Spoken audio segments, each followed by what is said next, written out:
नमस्कार, मैं हूं रविंद्र जैन और आप देखना शुरू कर चुके हैं सबकी खबर।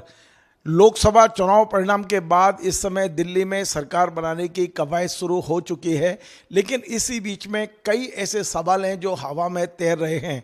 सबसे पहला सवाल है कि नरेंद्र मोदी जी को इतनी क्या जल्दी थी कि उन्होंने एनडीए की बैठक बुलाई और खुद को उन्होंने अपना नेता घोषित करा लिया है, जबकि होना ये चाहिए था कि पहले वे अपने घर में बैठक करते, भारतीय जनता पार्टी के सांसदों के साथ बैठक करते, पार्टी के पदाधिकारियों के साथ बैठक करते, उसके बाद में नेता घोषित कराते।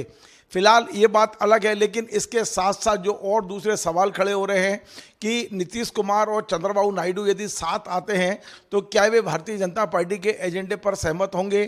क्या कोई मिनिमम प्रोग्राम बनेगा? अयोध्या में भारतीय जनता पार्टी क्यों हारी? चुनाव में जो नरेंद्र मोदी जी की गारंटी थी अब उसका क्या होगा? ऐसे तमाम सारे सवाल हैं जिनको आज डिकोड करने के लिए मेरे स्टूडियो में हैं देश के जाने माने वरिष्ठ पत्रकार दयाशंकर जी मिश्र।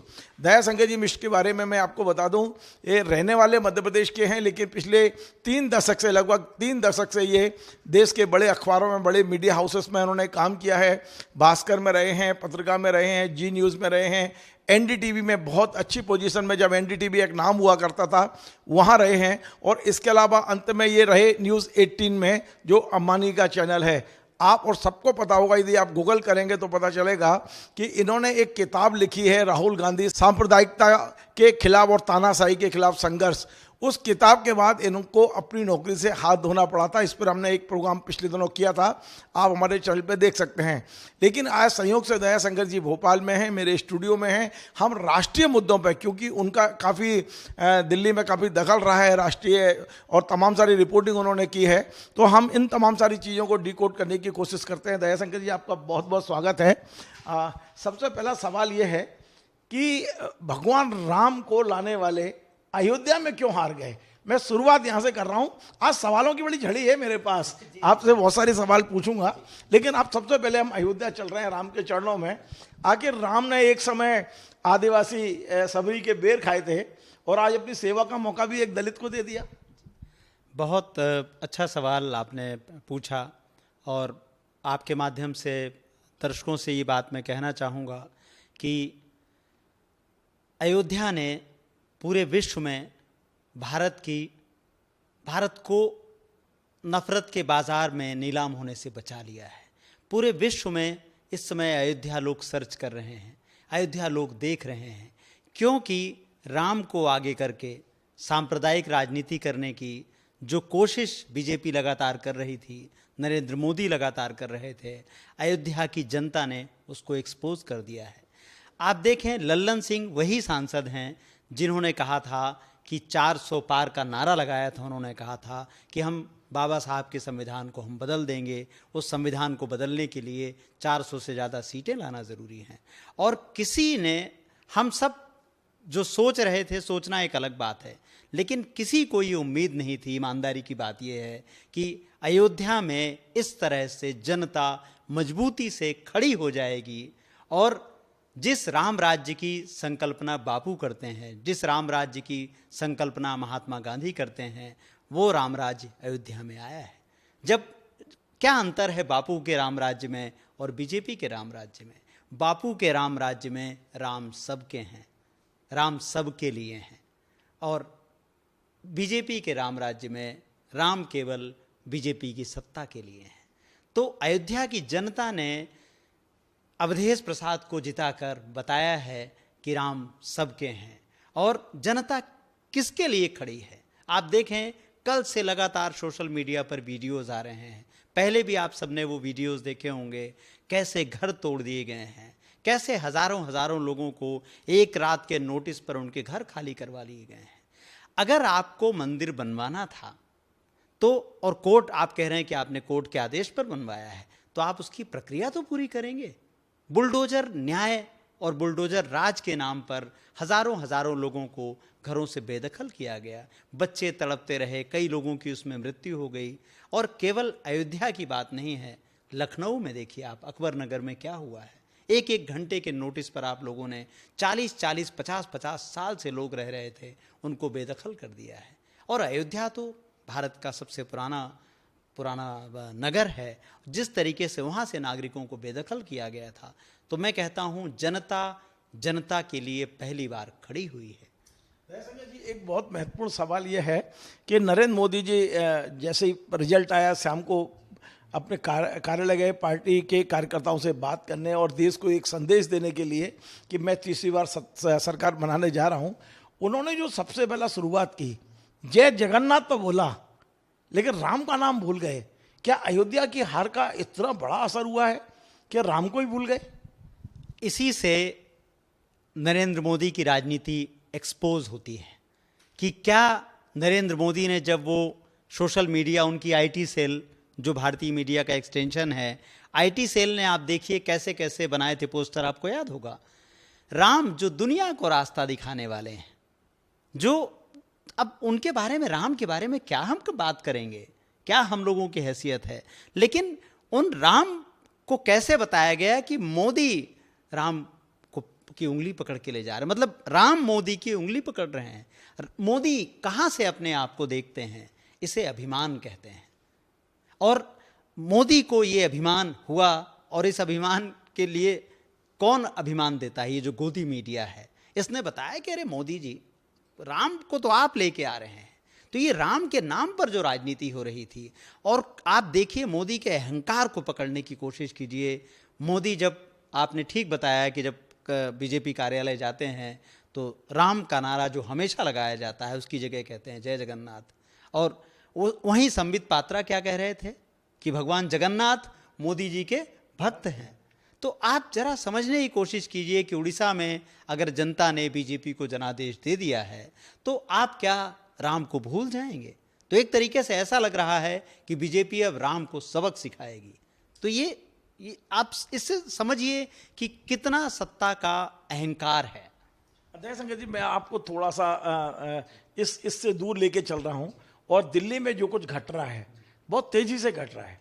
दिल्ली में एनडीए की बैठक हो गई है। आज जब मैं आपसे बात कर रहा हूं तो नड्डा जी के घर पर भारतीय जनता पार्टी की इंटरनल बैठक शुरू हुई है। अभी मैं ये समझने की कोशिश कर रहा हूं कि मोदी साहब जो करेंगे वही होगा, या इस पूरे घटनाक्रम में आज के राजनीतिक परिस्थितियों में संघ से भी कुछ पूछा जाएगा, या संघ की कोई भूमिका होगी? आपको दिखाई दे रहा है कि संघ कहीं है इस पूरे घटनाक्रम में? संघ कहीं है? देखिए, संघ को होना चाहिए। अगर बीजेपी और संघ के रिश्तों को आप देखेंगे और थोड़ा पीछे जाएंगे 1925 में जब संघ बना, और संघ, मैंने पिछले आपके यहाँ इंटरव्यू में कहा था कि संघ आत्मा है, बीजेपी शरीर है। और जेपी नड्डा ने क्या घोषणा की थी? जेपी नड्डा ने घोषणा की थी कि शरीर इतना बलवान हो गया है कि आत्मा की ज़रूरत नहीं है। और आप देख लीजिए कि फिर उसका नतीजा 4 जून को क्या सामने आया। और लगातार नतीजे के बाद से संघ की भी बैठकें चल रही हैं नागपुर में। और हमें, अगर हम सामान्य जो चीज़ें हमारे सामने हैं, अगर उन्हीं को देखें तो निश्चित रूप से संघ में विरोध है।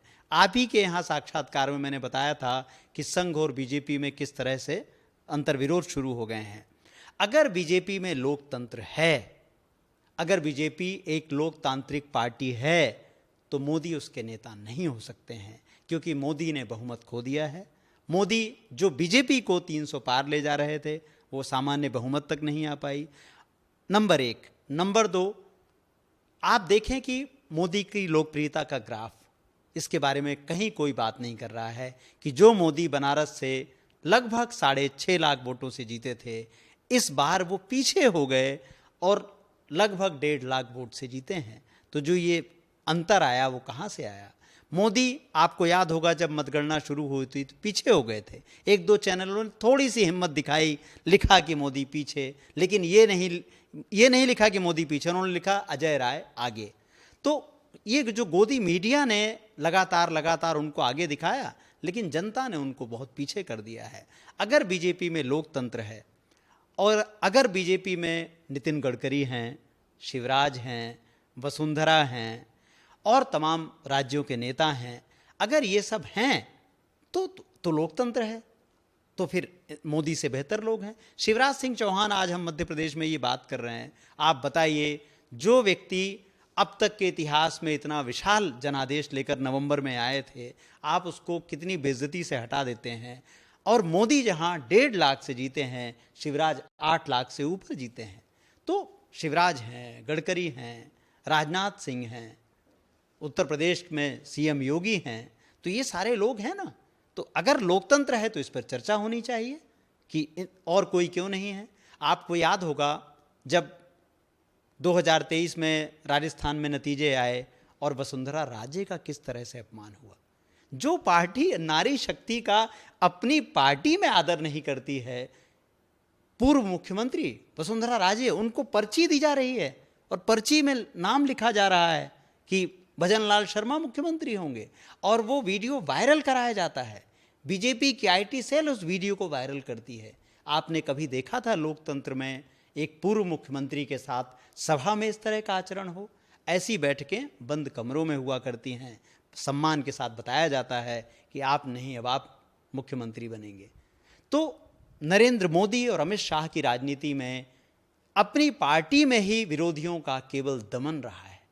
आप देखिए किस तरह से शिवराज सिंह चौहान के साथ हुआ।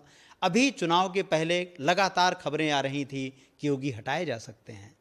आप इनकार नहीं कर सकते हैं कि जो उत्तर प्रदेश का जनादेश आया है, इस खबर में इसका योगदान नहीं है लगातार, क्योंकि अमित शाह और नरेंद्र मोदी ये महसूस करते हैं कि योगी अब उनके लिए संकट पैदा कर रहे हैं, या उनको लगता था कि अब उनकी ज़रूरत नहीं है। मैं आपसे एक जो सवाल मेरा मूल वो संघ को लेकर था और आपने जवाब भी दिया है, लेकिन हम अब उसी का एक सप्लीमेंट्री क्वेश्चन मेरा ये है कि आपने कहा संघ की बैठकें चल रही हैं और जो छन छन के खबरें बाहर आ रही हैं वो ये आ रही हैं कि संघ अब सत्ता के रथ के घोड़े बदलना चाहता है। तो आपको लगता है कि अब किस पे दाव लगाएगा संघ, और ये प्रक्रिया कैसे? क्योंकि संघ बहुत जल्दी कार्रवाई नहीं करता। संघी के काम करने की जो स्टाइल है वो उनकी चक्की बड़ा धीमे चलती है लेकिन बारीक पीसती है, जो उनके बारे में कहा जाता है। तो संघ क्या सोच रहा होगा हम कल्पना ही कर सकते हैं। संघ कोई अपनी बात बताता नहीं है। आपको अनुभव के आधार पर, लंबे समय तक रिपोर्टिंग करने के आधार पर आपको क्या लगता है कि संघ क्या वास्तव में घोड़े बदलने पर विचार कर रहा है और उसके कौन कौन चेहरे हो सकते हैं? देखिए, संघ के बारे में आपने बहुत ठीक कहा। तो संघ के बारे में केवल कल्पना लगाई जा सकती है, क्योंकि संघ कोई लोकतांत्रिक संगठन तो है नहीं, एक बंद संगठन है, अलग तरीके से काम करता है। अनुमान ही हम लगा सकते हैं। तो जो अब तक की रिपोर्ट्स हैं, जो अब तक के विश्लेषण हमारे सामने हैं, उसमें ये हैं कि संघ में मोहन भागवत को अलग कर दीजिए। मोहन भागवत से मोदी के रिश्ते बहुत अच्छे हैं, मैं आपको बता रहा हूँ। अच्छे हैं। और लोग कहते हैं कि दोनों के रिश्ते अच्छे नहीं हैं। बिल्कुल ये गलत बात है।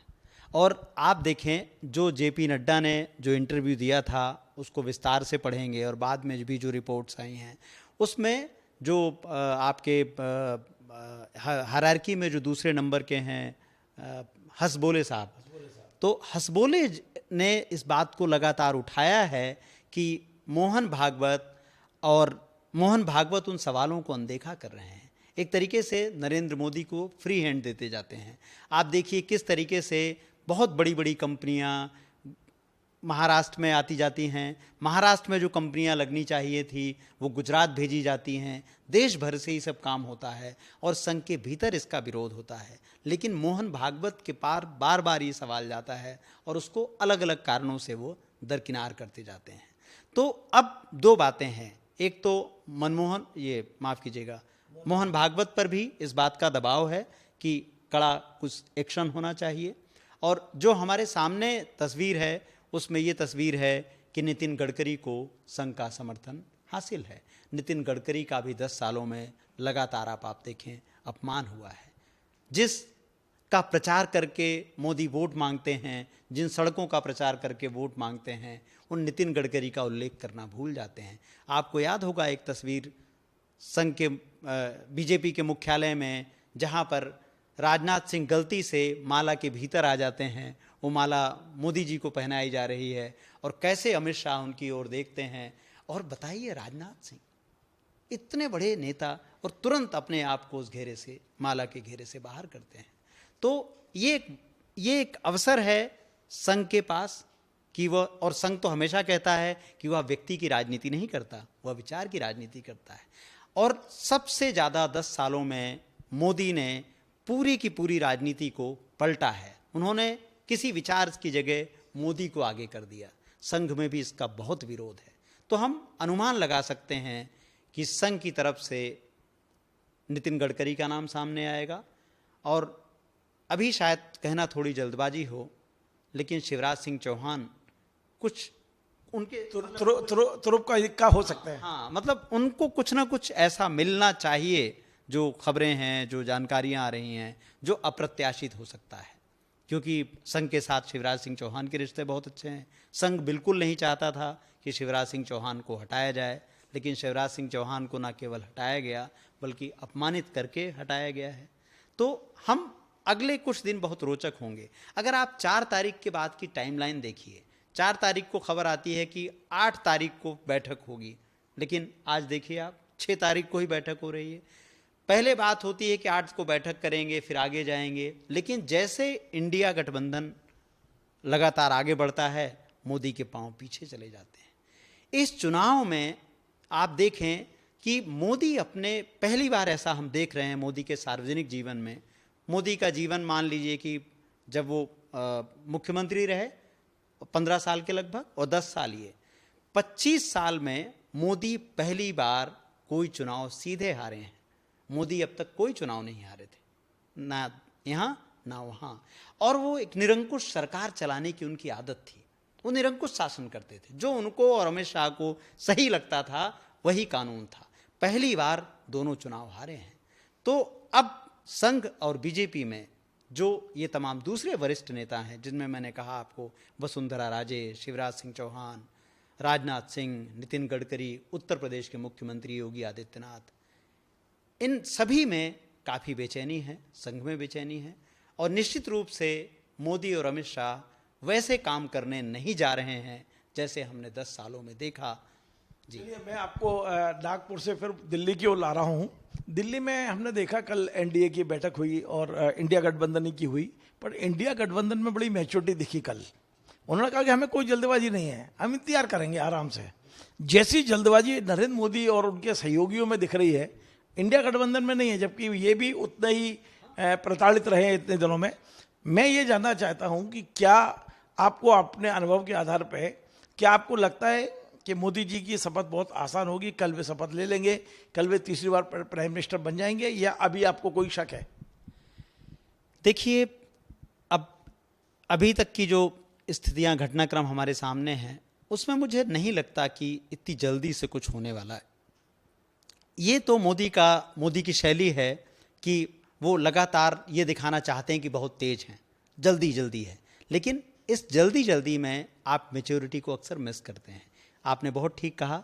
आप इंडिया गठबंधन की कल की तस्वीर देखें, सारे बड़े नेता खड़गे साहब के पीछे खड़े हुए हैं और सब एक साथ में हैं। यानी इंडिया गठबंधन ने तय किया कि भाई जो सब लोग मिलके तय कर रहे हैं, सब एक साथ हैं, सारे नेता हैं, लगभग 33 नेता हैं, सब साथ में हैं और एक साथ बात हो रही है। और उन्होंने बिल्कुल सही निर्णय लिया कि भाई अभी हम इंतज़ार करेंगे, क्योंकि ये 2 लोग उधर हैं, दोनों लोग हैं, और स्थिति कुछ ऐसी है कि दोनों का साथ में जाना ज़रूरी है। अगर केवल नीतीश चले आए तो बात नहीं बनने वाली है, केवल चंद्रबाबू नायडू चले आए तो बात नहीं बनने वाली है। तो एक तरीके से उन्होंने पहले उनको मौका दिया है। और अगर आप थोड़ा इसको लोकतांत्रिक लिहाज से देखेंगे तो सबसे बड़ा गठबंधन तो एनडीए है, तो इंडिया गठबंधन ने यहाँ भी लोकतंत्र का आदर किया है। ठीक है, आप पहली चाल आप चलिए, आप देखिए, लेकिन अब क्यों समय लग रहा है? अगर मोदी की स्वीकार्यता होती तो अब तक तो मोदी का बयान आना चाहिए था ना, चंद्रबाबू नायडू का बयान आना चाहिए था। इन लोगों ने कहा है, हम, चंद्रबाबू नायडू का एक बयान आया है, उन्होंने कहा हम एनडीए के साथ हैं, उन्होंने मोदी के साथ नहीं कहा है। आपको मैं एक चीज़ और जोड़ दूं, आप राजनाथ सिंह की टाइमलाइन पर जाइएगा, 4 जून की टाइमलाइन पर पहली बार ऐसा है कि राजनाथ सिंह ने एक ट्वीट किया है जिसमें उन्होंने चुनाव का श्रेय नड्डा को दिया है। उन्होंने, मैं आपकी बात को दुरुस्त कर दूं, आपने ये बात परसों भी कही थी, मैंने वो टाइमलाइन चेक की है। उन्होंने 2 ट्वीट किए हैं। पहला ट्वीट नरेंद्र मोदी की प्रशंसा में किया है और जस्ट उसके 1 सेकंड बाद जिस ट्वीट की आप बात कर रहे हैं, उनने दोनों को ही क्रेडिट दिया है। ये दोनों मैंने चेक किया है। वो ठीक है, चलिए, दोनों को क्रेडिट दिया है, चूंकि उनका वो वाला ट्वीट हो सकता है कि मुझसे, हाँ, तो ठीक बात ही हुआ होगा। लेकिन मोदी और अमित शाह का नाम कहीं भी किसी भी चीज़ से 10 साल में चूका नहीं है। तो अब मैं इसको यही कहूँगा कि ऐसा उन्होंने किया है, आगे पीछे हो सकता है, लेकिन ये सब चीज़ें बताता है कि किस तरीके से बीजेपी के भीतर कैसे सब कुछ चला है। बीजेपी के भीतर 10 सालों में कोई नेता नहीं रहा है, केवल 2 ही व्यक्ति तय करते थे और उसी को उन्होंने विधान बना दिया है। निश्चित रूप से अब जो भी बने, कल हो सकता है सरकार बने या परसों बने, अब बहुत जल्दी में है, मोदी दिख रहे हैं और जल्दी में इसलिए हैं क्योंकि उनको डर है कि कोई वापस जा सकता है, पार्टी के अंदर से कोई व्यक्ति खड़ा हो सकता है। लेकिन इतना तो मैं आपको विश्वासपूर्वक कह सकता हूं कि अमित शाह और मोदी उतने मजबूत नहीं बचे हैं, उतने वैसा उनका काम करने का तरीका नहीं होगा जैसा पहले था, और ये लोकतंत्र के लिए बहुत हितकारी था। अब ये संभव नहीं, एक बात जोड़ दूं, अब ये संभव नहीं है कि वो आपका और हमारा वीडियो देखें और ईडी को भेज दें कि रवीन जी को जाइए पकड़ लाइए, या वो कह दें कि दयाशंकर ने किताब लिखी है तो उसको नौकरी से एक बार इस्तीफा दिया, फिर रवीन जी के यहाँ से भी इस्तीफा दिलवा दीजिए। अब ये संभव नहीं है। अब ये संभव नहीं है कि एक मुख्यमंत्री को जेल में डाल दें, क्योंकि ये सवाल पूछने पड़ेंगे। आज ही एक खबर चल रही थी, आपके ध्यान में आया होगा, चंद्रबाबू नायडू ने अपने यहाँ घोषणा की है कि वह मुसलमानों को हज यात्रा 4% आरक्षण देंगे, 4% आरक्षण देंगे, और उन्होंने हज यात्रा के बारे में भी कुछ रियायतें दी हैं। अब बीजेपी क्या करेगी? अब एनडीए की मैं अभी उसी पे आ रहा था, मैं अभी उसी पे आ रहा हूँ। मेरा अगला प्रश्न इसी पे था। अब मैं ये जानने की कोशिश कर रहा हूँ कि मेरे पास सूचना ये है, सारे अखबारों में एक लाइन तो छपी है कि एनडीए के सभी सहयोगी दलों ने पत्र सौंपे हैं हस्ताक्षर करके कि हम मोदी जी को नेता मानते हैं और हम एनडीए पे रहेंगे। आज यदि आपने देखा हो, दैनिक भास्कर ने एक अलग तरह की स्टोरी की, सबके हस्ताक्षर उनने पहले पेज पे लगाए हैं, हर नेता के, हर पार्टी के सपोर्ट किया है।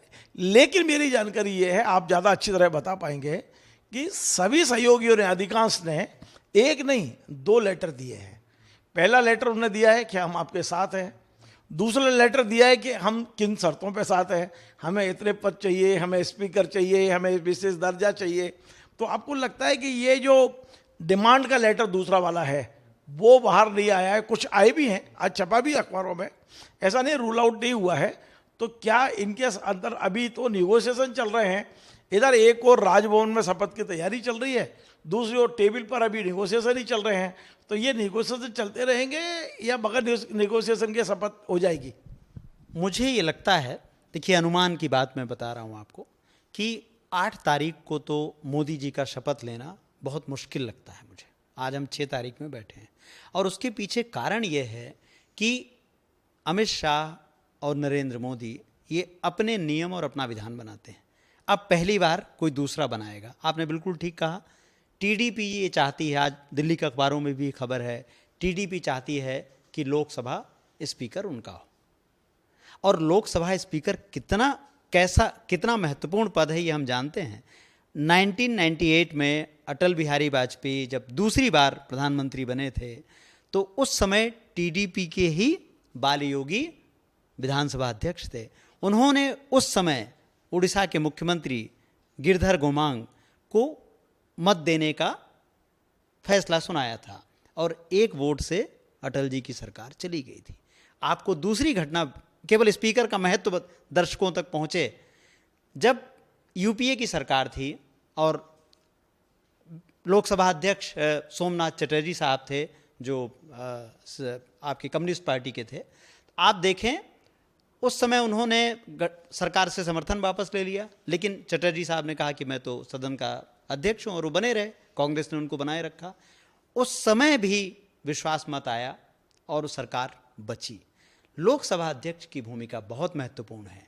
लोकसभा अध्यक्ष, अगर टीडीपी अड़ जाती है कि हमको लोकसभा अध्यक्ष का पद चाहिए, तो ये एक बहुत महत्वपूर्ण बात होगी। दूसरा, नीतीश क्या चाहते हैं? नीतीश चाहते हैं कि लगभग उनके पास 12 सांसद हैं, तो चाहते हैं कि 12 में हर एक 3 या 4 पर एक उनको मंत्री पद मिले, और वह भी कोई ऐसी भूमिका पीछे की नहीं चाहते हैं। वो चाहते हैं कि कोई ऐसी भूमिका जिससे कंट्रोल हो, कोई ऐसा पद हो सकता है वो कहें कि भाई गृह मंत्री या वित्त मंत्री हमको चाहिए। आपको याद होगा, बिहार को अब तक स्पेशल स्टेट का दर्जा नहीं मिला है, कब से मांग चल रही है, टीडीपी की वही मांग है। तो ये इतना आसान नहीं है।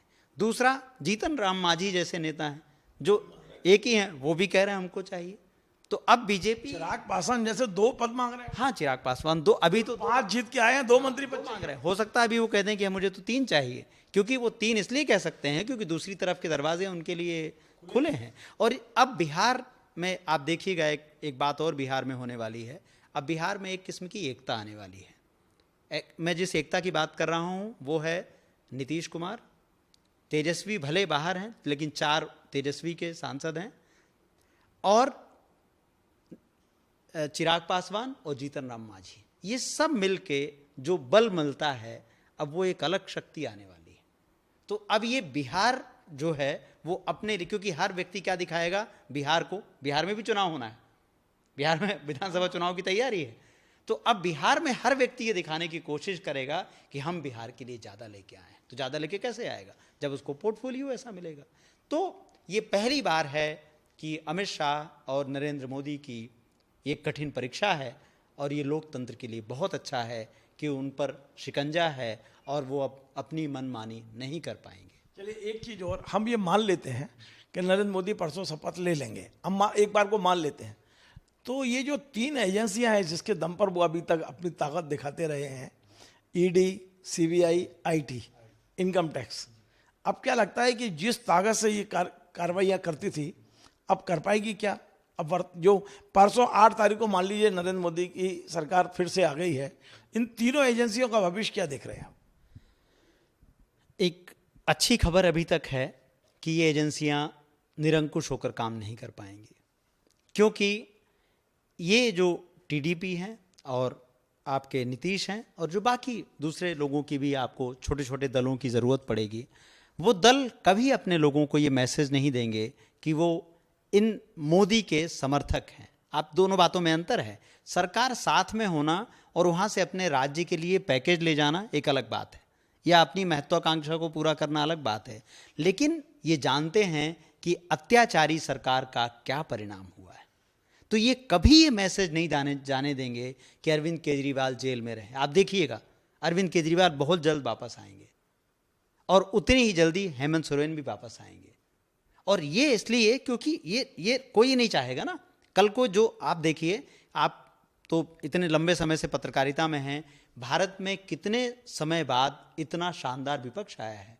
234 सीटों वाला विपक्ष भारत में कितने समय बाद आया है।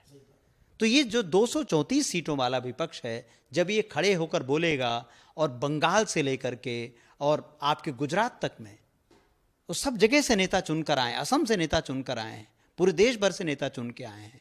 तो जो भी पार्टी किसी भी कारण से इनके साथ तो हो सकती है, लेकिन वो ईडी और आईटी और बाकी एजेंसियों को इस तरह से खुली छूट देकर वो अपने पांव पर कुल्हाड़ी इसलिए नहीं मारेंगे क्योंकि महाराष्ट्र में चुनाव है, इसी वर्ष चुनाव है। आप देखेंगे महाराष्ट्र से एक और बड़ी खबर आ रही है, आपने चूंकि महाराष्ट्र का उल्लेख कर दिया है, एक खबर आ रही है कि सिंधे गुट के 7 में से 4 एमपी शरद पवार जी के संपर्क में आ गए हैं और बहुत जल्दी बड़ा खेल होने वाला है वहाँ। कोई खबर है आपके पास? हाँ बिल्कुल है। तो मैंने इसीलिए महाराष्ट्र का जिक्र मैं कर रहा था कि एक तो वो चुनाव होने हैं अलग, लेकिन वो लोग जो मजबूरी में, ये फडणवीस का इस्तीफा हुआ है, इसका पीछे क्या कहानी? फडणवीस, क्योंकि ये सारा कुछ तो फडणवीस ने ही शुरू किया था इनके कहने पर, और उनको था कि हम सबको इकट्ठा रखेंगे, तो इसीलिए वो अपना चेहरा बचाने की कोशिश कर रहे हैं। लेकिन विरोध बहुत तेजी से शुरू हो गया है। ये जो शिवसेना की बात आ रही है, आप देखिए 4 सांसद वो हैं और सरकार भी महाराष्ट्र में उन्हीं की है, फिर भी वो देख रहे हैं कि नहीं हमको अलग होना है, क्योंकि उनको चिंता अपने चुनाव की भी है। अजीत पवार केवल 1 सीट उनको मिली है। तो ये सब चीज़ें बता रही हैं कि ये सरकार भले हो सकता है, जैसे आपने कहा कि मान लें कि सरकार बन जाती है, लेकिन इसमें बहुत सारे अंतर विरोध बहुत तेज़ी से आने वाले हैं। मुझे लगता है महाराष्ट्र में उद्धव ठाकरे का कद बहुत तेज़ी से अब बढ़ेगा। चलिए अब महाराष्ट्र से मैं पड़ोस के राज्य में लाता हूँ, राजस्थान में जो गत हुई है बीजेपी की, आपको लगता है कि भजनलाल जी के भजन जारी रहेंगे या यहीं रुक जाएंगे? इन भजन पे भी अब रोक लगेगी और कोई दूसरा वहां पहुंचेगा? पर्ची की बजाय विधायक अपना नेता चुने। देखिए, जितना हम मोदी और अमित शाह के काम करने के तरीकों को जानते हैं, तो मुझे बहुत जल्दी तो नहीं लगता, लेकिन ये परिवर्तन होगा। आप देखें, आपने बहुत अच्छी बात कही उनके पर्ची वाली बात पर। मैं इस पर आने वाला था। हमने लगातार देखा नारी वंदन का नारा, नारी शक्ति का नारा। वसुंधरा राजे कौन है जी? वसुंधरा राजे मुख्यमंत्री रही, एक नहीं अनेक बार राजस्थान की मुख्यमंत्री रही हैं। और ऐसे फैसले, लोकतांत्रिक विमर्श के फैसले पार्टियों में बंद कमरों में होते हैं। वर्षों से हम लोगों ने देखा है, आपने तो कितनी रिपोर्टिंग की है। क्या उनकी उनकी उनकी नाराजगी का असर इससे बड़ा और क्या देखोगे आप? उनसे नाराजगी का असर इससे बड़ा आप क्या देखेंगे कि जिस राजस्थान में पिछले 2 चुनाव में लगातार आप देखें कि 50 सांसद दिए, 25-25, और कहीं कोई चुनौती नहीं मान के चल रहे थे आप। और आप देखें भरी सभा में आप पर्ची पे नाम लिख के दे रहे हैं और उस पर्ची को वायरल कर रहे हैं। इसका मतलब वसुंधरा का जितना अधिकतम अपमान हो सकता था उतना आपने किया है। तो वसुंधरा बड़ी नेता हैं। और शिवराज और वसुंधरा में एक फ़र्क मैं ये मानता हूँ कि वसुंधरा अपने अधिकारों के लिए मुखरता से अपना स्टैंड लेती हैं, वो अपनी नाराज़गी को व्यक्त करती हैं। सर एक और बात पूछना चाहता हूं दयाशंकर जी कि सैनी साहब की भी नसेनी टूट गई है हरियाणा में, तो जिस नसेनी से वो ऊपर जा रहे थे, अब क्या लगता है कि नीचे गिरेंगे क्या बने रहेंगे ऊपर? अब चूंकि वहाँ तो बिल्कुल पास में ही चुनाव, आपके हरियाणा में चुनाव अभी घोषित ही होने वाले हैं, तो वो बने रहें। लेकिन निश्चित रूप से देखिए ये बीजेपी चुनाव से 1 महीने पहले भी सीएम बदलती है, अपन ने ये देखा है। हमने दिल्ली में देखा था, सुषमा जी को भेजा था बिल्कुल चुनाव घोषित होने के कुछ दिन पहले। और ये गुजरात में इन्होंने बार बार किया। और अब देखिए होता क्या है ना, हमारे यहाँ एक कहावत हिंदी पट्टी में ना कि काट की हांडी बार बार नहीं चढ़ती। तो गुजरात में जैसे इनको हुआ कि बदल दो बदल दो बदल दो, लेकिन हरियाणा में आपने देखा कि भाई खट्टर के खिलाफ तो बहुत नाराज़गी थी, पहले उनको हटाना चाहिए था। सैनी को भी हटा भले दें, लेकिन हरियाणा में बहुत विरोध है। ख़ास तौर पर जो खाप पंचायतें महिला पहलवानों के लिए उतर के दिल्ली तक आ गई थी, जब उनको बैरंग लौटा दिया गया है। अभी भी आप देखें बीजेपी ने क्या किया है, ब्रजभूषण शरण सिंह के बेटे को टिकट दिया है। और किस बेशर्मी से, मैं बेशर्मी शब्द का बहुत जिम्मेदारी से इस्तेमाल करूंगा, किस बेशर्मी से ब्रजभूषण कहते रहे लगातार, और बाकी नेता कहते रहे कि पहलवानों पर आरोप लगाते रहे। और हरियाणा देश का एकमात्र ऐसा राज्य है जहाँ से महिला पहलवान सब खेलों में बहुत तो तेज़ी से आते हैं, उन पहलवानों की उसमें इज्जत है। तो क्या उनकी नाराज़गी पहली बार व्यक्त हुई है? और मुझे लगता है कि जो चुनाव परिणाम आएंगे उसमें भी निश्चित रूप से व्यक्त होगी। मैं एक बात राजस्थान पर वापस जाना चाहूँगा। राजस्थान में मोदी जी ने पहली रैली की थी बांसवाड़ा में। उसी बांसवाड़ा में दर्शकों को याद दिलाना ज़रूरी है कि बांसवाड़ा से राजकुमार रोत भारत आदिवासी पार्टी, जो जिसको बहुत सारे लोग नहीं जानते हैं, वो 2,47,000 से ज़्यादा वोटों से जीते हैं। आप मुझे बताइए कि ये मोदी की राजनीति की ओर क्या हार होगी कि जहाँ से मोदी जाते हैं बांसवाड़ा में रैली करते हैं और सबसे पहला झूठ बोलना वो शुरू करते हैं कि सारी संपदा जो है वो कांग्रेस कह रही कि बांट देंगे। कांग्रेस के मैनिफेस्टो के बारे में सबसे पहला झूठ बांसवाड़ा से बोलते हैं। हिंदू मुस्लिम पर राजनीति पर झूठ बोलना, नफरत फैलाने का काम उस भाषण से किया गया। आपने देखा होगा उस भाषण की आलोचना अंतर्राष्ट्रीय मीडिया तक में हुई। तो मोदी ने क्या सोच के बांसवाड़ा से ही राजनीति शुरू की थी और बिल्कुल उल्टे मुंह वो राजनीति हमको पड़ी हुई दिखाई दी। तो मैं कहता हूँ कि बांसवाड़ा से अयोध्या तक दोनों जगह एक एक्सट्रीम है। बांसवाड़ा से शुरू हुआ था, बांसवाड़ा में आप हारे और अयोध्या में हारे। अभी मेरे पास 4-5 बड़े महत्वपूर्ण सवाल हो रहे हैं आपके लिए। इंटरव्यू थोड़ा लंबा हो रहा है, पर मैं अपने दर्शकों से भी निवेदन करूंगा कि आप देखिए यही इंटरव्यू है जो आपको निष्कर्ष तक पहुंचाएगा। हम बड़ी गंभीर बातें आज कर रहे हैं। मेरा अगला जो सवाल है, कल तक ये चर्चा थी 4 तारीख के पहले तक कि नरेंद्र मोदी का कोई विकल्प हो सकता है तो हमारे बाबा जी हो सकते हैं, योगी आदित्यनाथ। लेकिन जिस तरह उत्तर प्रदेश में क्रैश आया है, डेंट लगा है, अब कोई बात नहीं कर रहा है कि वो मोदी का विकल्प बाबा होंगे। क्या लग रहा है कि बाबा का भी नुकसान हुआ है इससे? मोदी के साथ साथ बाबा का भी बड़ा नुकसान हो गया। मैं कहता हूं ये बीजेपी की उस राजनीति का नुकसान है जो राजनीति सत्ता में रहते हुए अटल बिहारी वाजपेयी ने की थी। मैं इसलिए अटल बिहारी वाजपेयी के पास वापस जा रहा हूं क्योंकि अटल बिहारी वाजपेयी ने सत्ता प्राप्त करने के लिए सांप्रदायिकता का इस्तेमाल किया था। ये बिल्कुल सबके सामने है। उनके नारे, उनके भाषण सब ठीक हैं, लेकिन जब अटल बिहारी वाजपेयी प्रधानमंत्री बन जाते हैं तब वह लगभग नियम पूर्वक शांति से काम करते हैं। प्रधानमंत्री के दौरान उनके भाषण देख लीजिए, आपकी स्मृति तो में तो और ज़्यादा भाषण होंगे। आप देखें कि ऐसे भाषण कभी नहीं है जैसे भाषण प्रधानमंत्री मोदी ने दिए, जबकि उस समय भी विधानसभा चुनाव हो रहे थे, उस समय भी लोकसभा चुनाव हो रहे थे। अटल बिहारी वाजपेयी सामान्य तरीके से भाषण दे रहे थे, सामान्य तरीके से अपना काम कर रहे थे। लेकिन इन्होंने क्या किया है, इन्होंने वो चुनाव के बाद हर क्षण चुनाव के मूड में ही रहे मोदी जी। मतलब मोदी जी चुनाव लड़ के जब अपने घर जाते थे और उसके में जो तैयारी उनको देश के लिए करनी चाहिए थी वो चुनाव की करते थे, नंबर एक। और योगी ने क्या किया, ये ठीक है, ये योगी और मोदी की लड़ाई थी कि योगी उनसे भी तेज एक कदम दिखना चाहते थे। तो योगी ने भारतीय, आप जिसको आप कह लें कि भारतीय जो अब तो न्याय संहिता आप उसको कहते हैं, जो भारतीय दंड विधान था या जो भारतीय संविधान है, उसकी जगह योगी लेकर आते हैं बुलडोजर राज।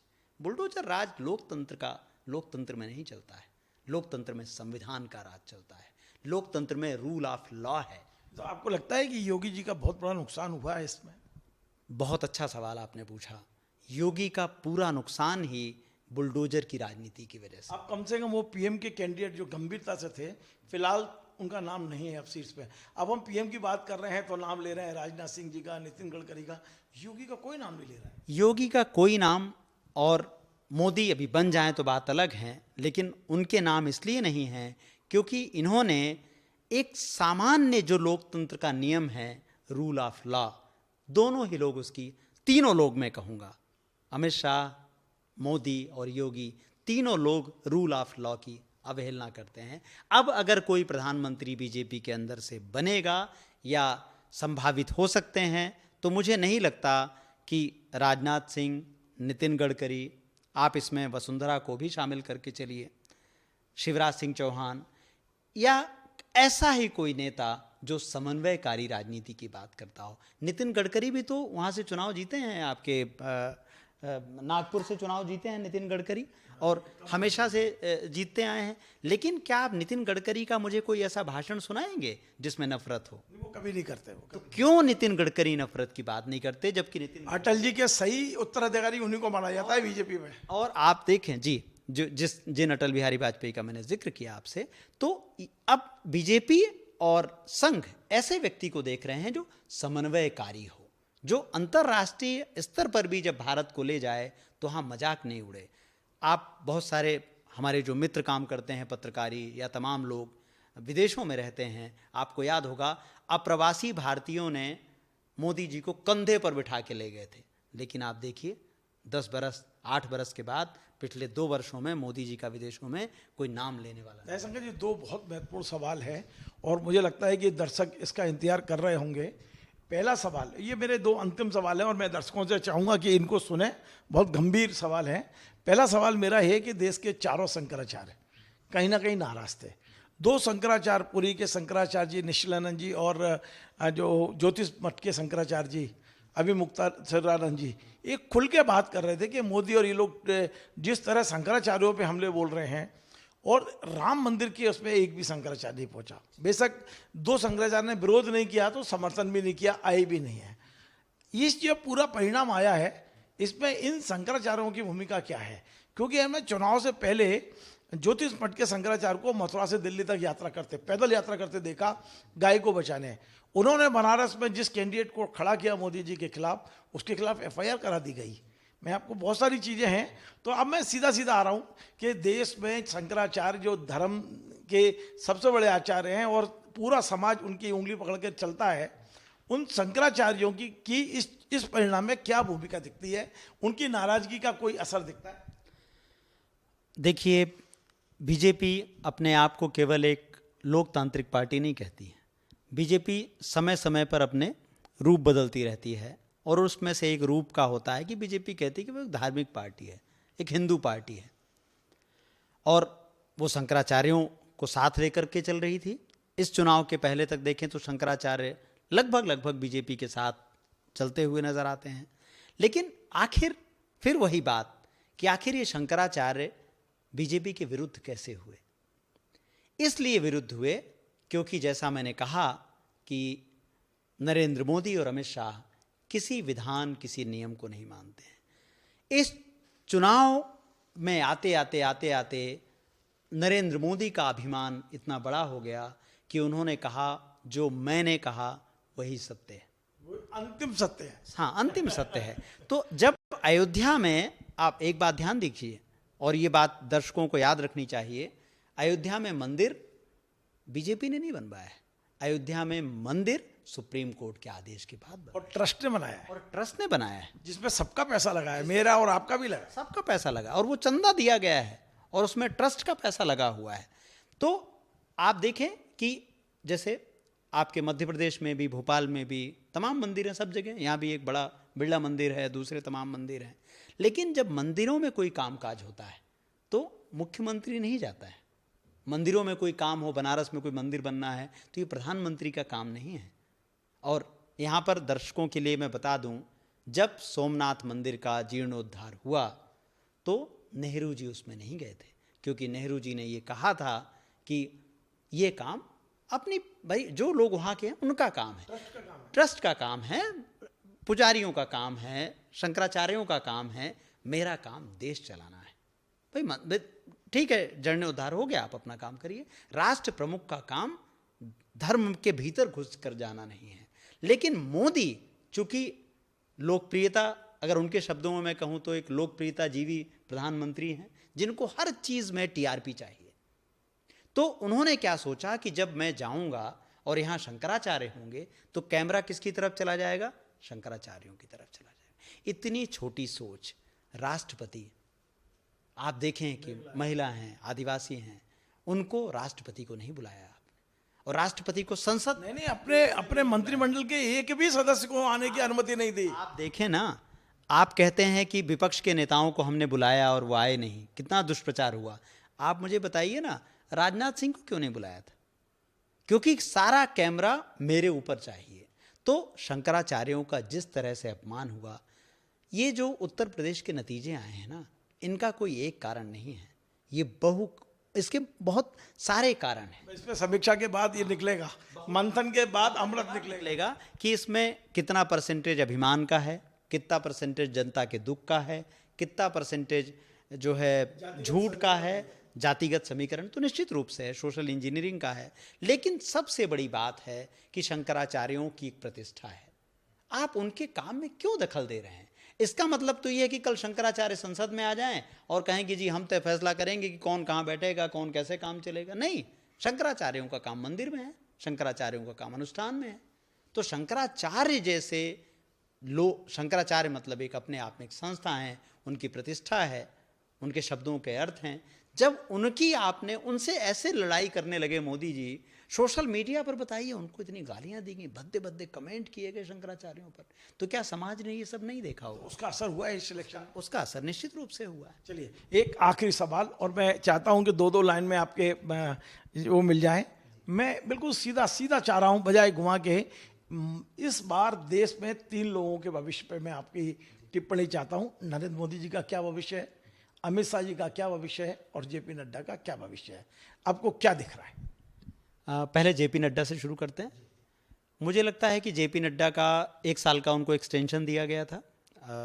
अब मुझे अभी ध्यान नहीं आ रहा कि उनका कार्यकाल कब पूरा हो रहा है, लेकिन जेपी नड्डा को नया कार्यकाल नहीं मिलेगा। तो जेपी नड्डा बहुत जल्द बीजेपी के पूर्व अध्यक्ष होंगे। तो जेपी नड्डा की बात तो जेपी नड्डा पूर्व अध्यक्ष होने वाले हैं। नंबर 2, अमित शाह। मुझे लगता है कि अमित शाह बहुत शीघ्र देश के पूर्व गृह मंत्री होंगे। अब मैं कोई भविष्यवक्ता तो नहीं हूं। पूर्व तो वो आज ही हो गए हैं। मैं ये मान के चल रहा हूं कि अभी सरकार मोदी नहीं, अब तो केवल मोदी अकेले हैं, मंत्रिमंडल तो गया उनका। लेकिन मैं गृह मंत्री पर आऊं कि अमित शाह, मैं रिपीट कर रहा हूं, अमित शाह अब गृह मंत्री नहीं बनेंगे। उनका भविष्य क्या है? वो नहीं बनेंगे, ठीक है, हो सकता है वो फिर से पार्टी अध्यक्ष बन जाए, हो सकता है किसी और महत्वपूर्ण भूमिका में ले आए उनको, हो सकता है राष्ट्रीय सुरक्षा सलाहकार बना दिए जाए, क्योंकि उनके पास तो बहुत काबिलियत है भाई। अगर इसमें थोड़ा सा मुझे अगर लगाना पड़ेगा, अगर चंद्रबाबू नायडू और नीतीश कुमार का लोकतंत्र में यकीन बचा होगा, लोकतंत्र में यकीन बचा होगा तो इन तीनों में से अमित शाह को कोई पद नहीं मिलेगा। अमित शाह बीजेपी के अध्यक्ष नहीं बनेंगे, नंबर एक। अमित शाह गृह मंत्री नहीं बनेंगे और अमित शाह किसी ऐसे चीज के प्रमुख नहीं बनेंगे, संवैधानिक पद पर नहीं है। संवैधानिक पद पर नहीं रहेंगे। अमित शाह बीजेपी के कार्यकर्ता हैं, पर्याप्त है। नरेंद्र मोदी जी को नरेंद्र मोदी बहुत संभव है कि किसी तरह से अगर बहुत बनेंगे कुछ, अगर बात मान के चलें कि बट है, और मुझे बहुत तकलीफ होगी नितिन गडकरी के लिए, वसुंधरा राजे के लिए, शिवराज सिंह चौहान के लिए, राजनाथ सिंह के लिए, क्योंकि ये लोग लोकतांत्रिक प्रक्रिया से आते हैं, कि अगर ये अभी नहीं बोलेंगे ना तो कब बोलेंगे।